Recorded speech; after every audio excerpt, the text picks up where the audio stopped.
Thank you for waiting. Just say your name and outlet and go ahead. Matthew Woods, Cup of Social. Hi, Harry. How are you? Very good. How are you? Excellent. I really enjoyed this movie. This Oh, is good. totally my bag, as they would say. I love mystery and period pieces. I love the darkness.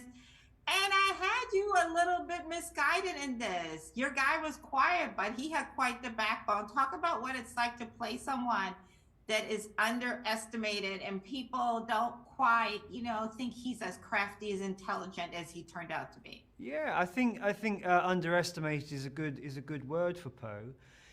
I think well, I should say that I think people have a lot of ideas about who Edgar Allan Poe was as a person, this very dark, gloomy character, and it was quite exciting to try and work out what was the origin of that. Who was the Poe before Poe, in a sense? And so exploring a more charming, a more foolish a character was a great challenge, and also something that I really enjoyed doing. And you're right, he is underestimated.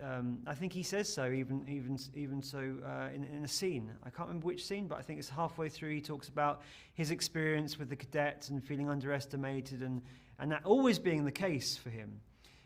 And I think there is a vulnerability to him. There's a sense of trying to fit in. There's an awkwardness to him.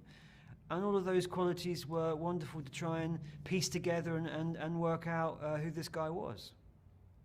Absolutely. I also love that the romantic part of him. Like he doesn't do anything halfway. Everything he leans into 100%. He's committed. Talk about that part. He sees her and he is like, I don't care how her brother feels. I don't care who has an issue about it. Like, I'm going to pursue her with all my might. Yeah. Well, I think it's a really good moment that Scott's managed to capture, that moment of seeing Leah. For Poe, it is this sort of, like you said, this obsessive. I always, when I read it, thought of Leah as being his muse. She immediately becomes not only someone who he thinks is incredible, but someone who unlocks something inside him, both his poetry, but also, I don't know, this sense of this is my person. And then when you get the scenes with them, those really sort of gentle scenes with the wonderful Lucy Boynton who plays Leah, I think for Poe, she speaks directly to him, and I think he really responds to that. He feels heard. And that was, working with Lucy was wonderful, and getting to explore those scenes was a gift. I also think your scenes with Christian, you guys are like two sides of the same coin. Both of you are hurting, have experienced loss, and I think that's why you see him so clearly. You know what I mean? Like he puts on this great bravado and kind of lets Edgar feel like you're being chosen.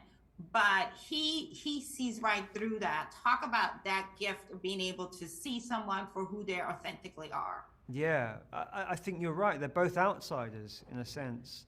They're very different characters, but they're both living on the fringes of society. I think for Poe, what he sees in Landor is a sense of belonging. I think Poe spent his entire life looking for that sense of home, that security, because he had a very nomadic upbringing. His parents died when he was very young. He was orphaned. And so I think in Landor he finds this sense to be, this father figure.